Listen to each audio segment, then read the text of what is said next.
Proverbs 5. My son, be attentive to my wisdom. Incline your ear to my understanding, that you may keep discretion, and your lips may guard knowledge. For the lips of a forbidden woman drip honey, and her speech is smoother than oil.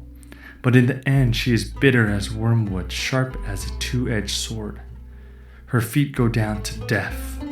Her steps follow the path to Sheol. She does not ponder the path of life. Her ways wander, and she does not know it.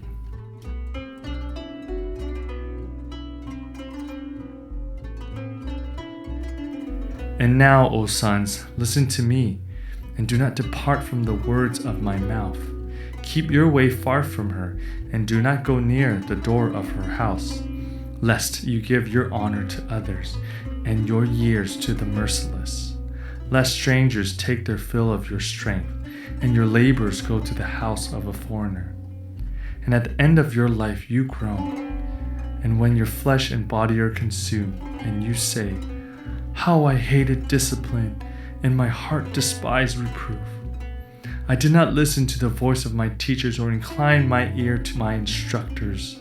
I am at the brink of utter ruin in the assembled congregation."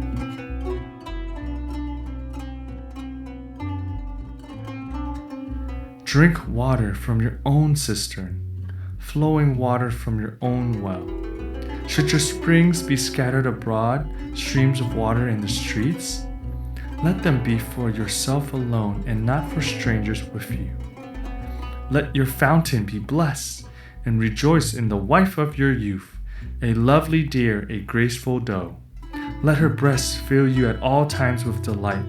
Be intoxicated always in her love. Why should you be intoxicated, my son, with a forbidden woman, and embrace the bosom of an adulteress? For a man's ways are before the eyes of the Lord, and he ponders all his paths. The iniquities of the wicked ensnare him, and he is held fast in the cords of his sin. He dies for the lack of discipline, and because of his great folly, he is led astray.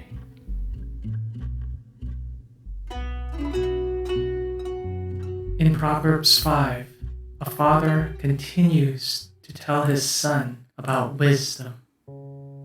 All the way back to Proverbs 1, verse 20, we have wisdom personified as feminine. In chapter 1, verse 20, it says, "Wisdom shouts in the street, she gives forth her voice." Verse 21, "She calls out, she utters her sayings." Who is she? She is God's wisdom. Verse 23, she says, "I will pour out my spirit on you. I will make my words known to you." Then Proverbs 2, verse 6, "For Yahweh gives wisdom.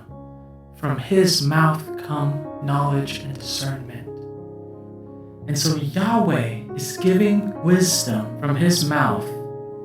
And this wisdom is like a woman calling out for you, because we are in the perspective of a male son who now also have a chance to call out to wisdom as well. Proverbs 2 verse 4, "If you seek her as silver and search for her as for hidden treasures." This is a romantic relationship where the son and wisdom are calling out to each other. And this wisdom is precious. In Proverbs 3, verse 15, "She is more precious than pearls, and nothing you desire compares with her." Verse 18, "She is a tree of life to those who seize her, and all those who hold her fast are blessed."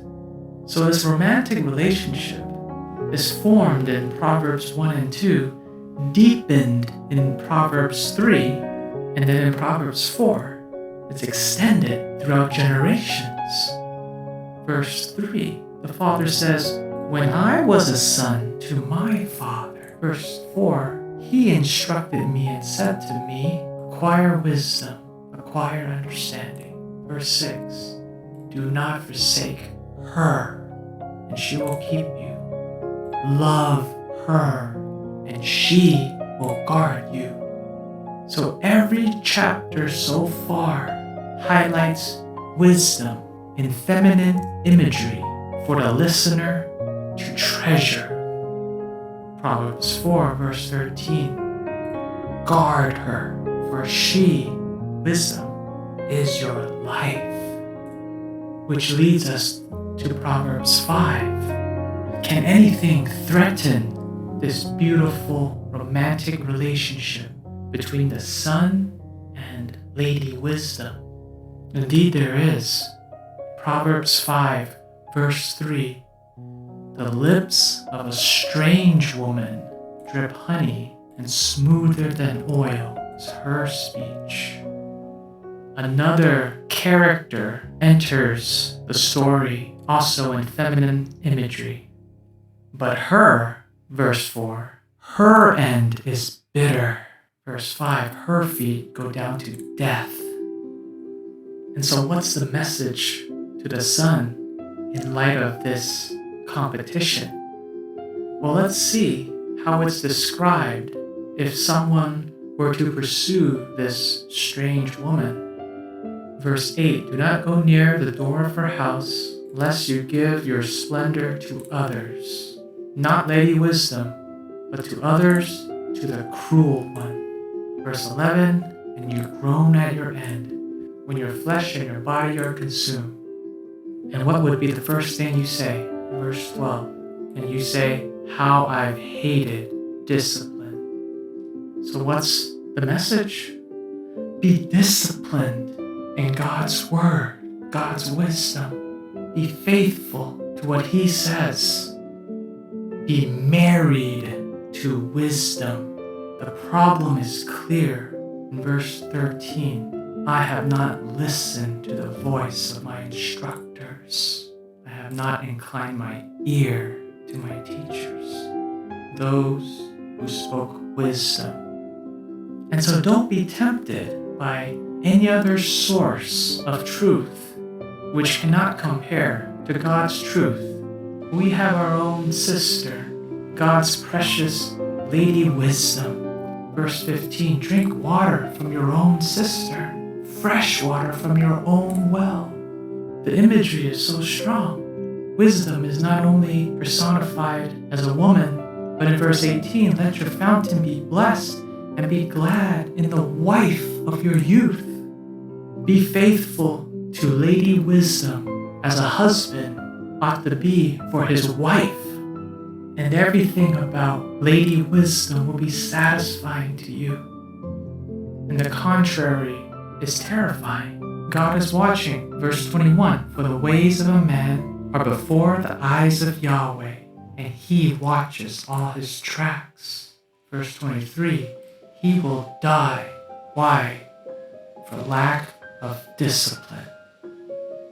Read his word, treasure his word. Do not flirt with anything contrary to God's word. Your relationship to the wisdom of God will be ever so satisfying.